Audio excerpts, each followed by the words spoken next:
Plug tayo sa may bulb. Okay. Ay, naka-clip nga. Yung channel 2 is working. Channel 1 is working.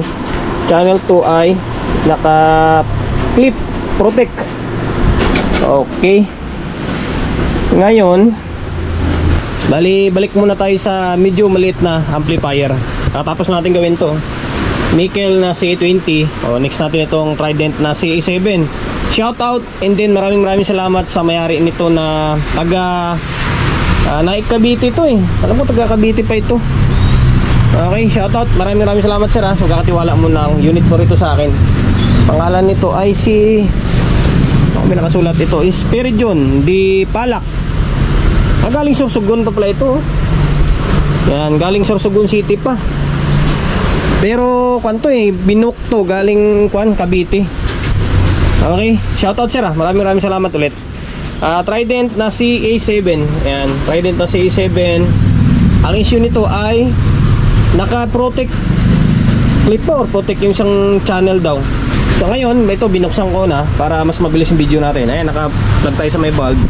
Okay. Ay, naka-clip nga.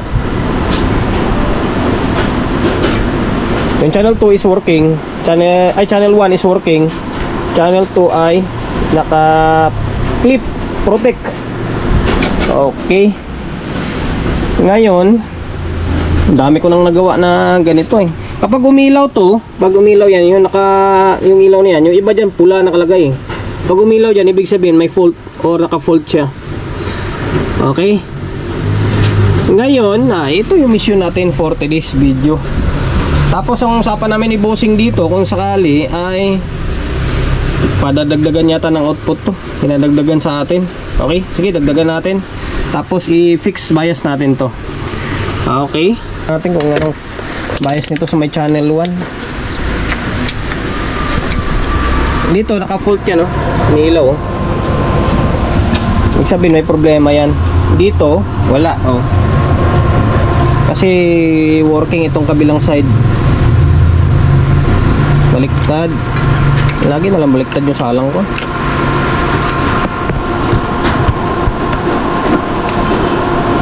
Okay, dito ay bias nya, nasa 0.3. Dito matik wala to, naka-fault siya. Okay. Ngayon, ang gagawin natin dyan ay baklasin natin tong channel 2. Siyempre baklasin natin yan, tapos silipin natin kung ano yung problema nya. Bumigay ba yung fuse, bumigay ba yung MOSFET, bumigay ba yung output, or doon sa may mga drive nya.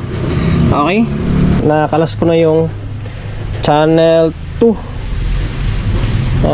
Visual check muna tayo. Parang na kuskus na or sinubukan ng i-repair. May mga kuskus na siya, oh. And then itong transistor mataas na. Yung stock nya mababa yun. Ibig sabihin hindi pa nagalaw yun. Ito nagalaw na or napalitan na. Okay.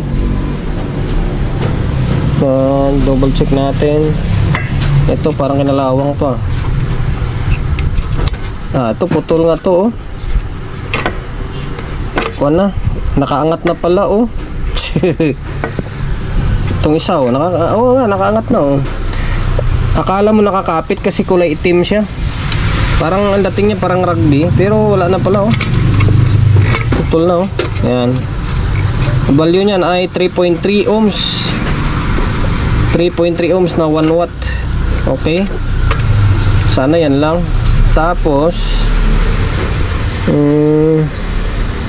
double check natin, baka meron pa.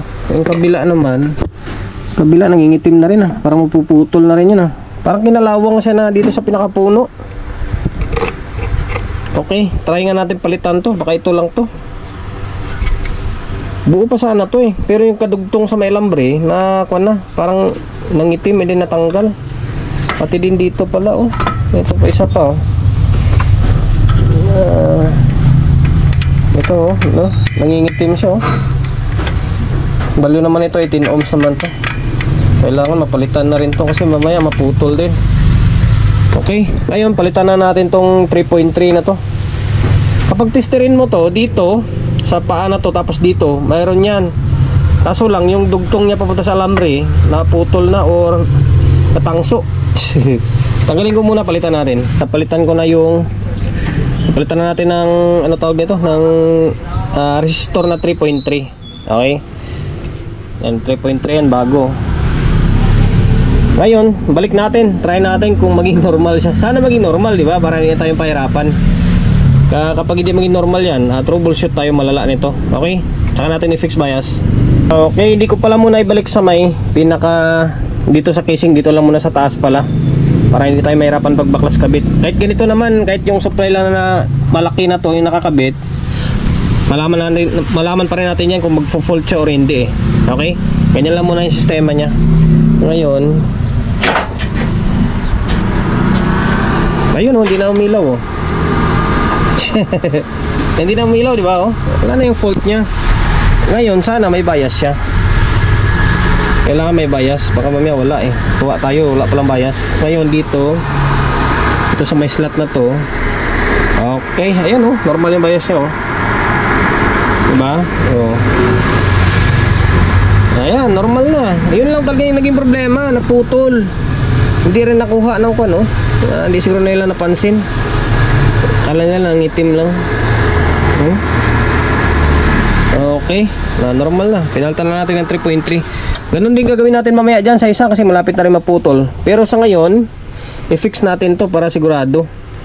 Kasi mukha na yung kinakalawang na yung trimmer nyo. Sa susunod nito, iinit na. Fix natin nakalas ko na rin yung channel 2 para isang galawan na lang. Ito, nag-add na ako ng output dito Yan. Tapos nag-request pa pala si Bossing, dadagdagan din ako ng fan to. Nakala ko output lang, may fan pa pala pinapadagdag. Ngayon ito, kompleto na to. Yan, kompleto na. Wala na siyang slot. Bali 1, 2, 3, 4, 5, 6, 7 7 pairs na ito. And then kapag magdagdag yan ng output, wala na kayong dadagdagan na base emitter nya kasi may nakabang na. Okay? Tapos nag-fix bias na tayo. Ayan. Same din dito, binaklas na rin natin. Tapos ito yung sabi ko na kanina, palapit na rin kasi nangingitim na rin siya makikita nyo. Ayan, sana makita sa GoPro natin. Kapag tinulak mo to, yan nyo. Yan tanggal na rin siya sa katawan nyo. Naubaran na rin Sinilman din sila ng problema dito kanina. Makita nyo sa may video natin. Yung dito same lang din na nangingitim siya. Tapos natatanggal yung pinakapuno niya dito. Pero pag testerin mo to, meron pa itong continuity. Tatanggal lang yung pinakaulo niya, pakabit papunta sa may alambre na nakabaon sa may circuit. Okay, palitan natin to. Tapos i-prevent natin, buhusan natin mamaya ng thinner ito. Okay, para yung ibang mga resistor dyan is hindi siya mababakbak. Although ito lang din siguro, baka may issue lang talaga itong ganitong point tuloy, yung 3.3 na to. Natatanggal nangingitim siya tapos natatanggal sa pinakaulo niya. Okay, palitan natin. Ito naka-fix na rin to Yan, naka-fix na rin to. Tapos yung nandito, ba tawag nito, na dadagdagan ko rin ng output C5200 and then A1943 ito. Para mas mabilis yung video natin. Okay? Binalik ko na yung dalawang board natin. Pinalitan ko na rin pala ito Yan, yung 3.3 ohms. Tapos binuhusan natin ng varnish to. Okay, naka-fix bias na rin yan. Ayan Ngayon, gamitin natin na tester ay itong digital ko, kaso malabo na rin. Wala akong pabiling battery. Okay. Tingnan nyo wala na yung protect clip nya dito. Nag-relay. Yung delay lang matagal dyan.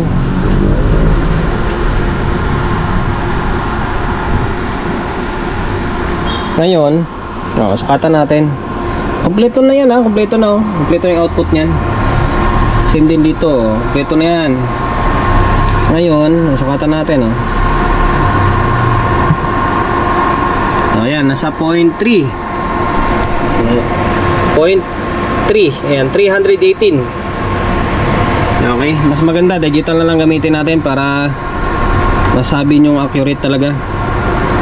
Kabila ayan 329. 0.3 tawag yan, 0.3 millivolts. Okay. Ngayon Okay na yan. Try natin. Paano kaya? Audiuhan muna natin o maglagay na ako ng fan. Lagay na muna siguro ako ng fan. Kasi request ni bossing kasi lagyan pa ng fan eh. Akala ko add lang ng output. Okay, lagyan natin ng fan. Tornilyo ko na itong board kasi kailangan mo tornilyo siya para pag nilagay mo yung fan is maikon mo na agad. Kumbaga maisintro mo siya. Kasi kapag hindi nakalagay yung hindi nakatornilyo to, tapos maglagay ka na ng fan, eh mamaya tabing malayo ang agwat, di ba? Kailangan dikit natin na maayos. Okay, malayo pa naman to. Papuntang Bicol pa naman to. Ngayon, naglagay na ako ng extra fan ito and then nandito. Ayan, mga second hand lang tong gamit ko. Mga nabili lang din natin sa Kalakal. Tapos kung saan tayo kumukuha ng supply, parallel lang natin dito. Supply dito sa isa, dito rin papunta yan. Dito or dito rin tayo kumuha sa may isa yung supply nito. Okay, parallel lang. Kung positive, di positive. Kung negative, di negative. Tapos yung isang channel, same lang din dito. Dito lang din tayo kumuha sa may isang fan lang din. Okay, kung positive dito, di positive lang din dito. Kung negative dyan, is negative lang din dyan. Ngayon, kung yung fan is patulak o palabas ito, papunta doon. Kung paloob ito, siyempre yung dito papunta naman sa harap. Hindi pwede magsalubong sila kasi kung pag magsalubong, ang init is mapupunta lang sa gitna. Okay, same din dito. Kung papunta doon, yung dito magiging intake to, ito magiging exhaust. Okay, ngayon may nakakabit na speaker na yan. Ayan. Tapos may kuha na yan, may input. Ayun, cellphone pala gamit natin kasi yung USB converter natin nasira. Ito gumagana yung cellphone natin na isa. Okay.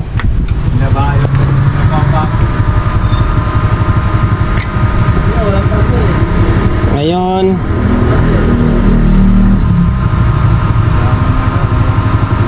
medyo tagal lang yung kwan, medyo matagal lang yung delay ng protect niya. Okay. Yan. Channel 1, Channel 2.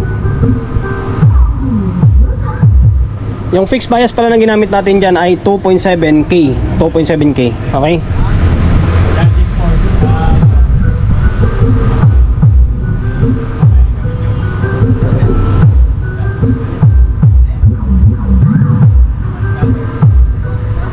Okay, hanggang dito na lang. Okay na to. Yun lang, dahil sa yung kinalawang, kaya nagkaroon siya ng clip and then protect. Ayun na, yung 3.3 ohms. Tapos nag-fix bias tayo. Tapos nagka tayo ng output. Ayan, kompleto na yung output. 1, 2, 3, 4, 5, 6, 7, 8. 1, 2, 3, 4, 5, 6, 7, 8. Bali 7 pairs lang. Drive yung isa. Tapos extra fan. Okay. Ano, magpapalam pa ba ako? Hindi na.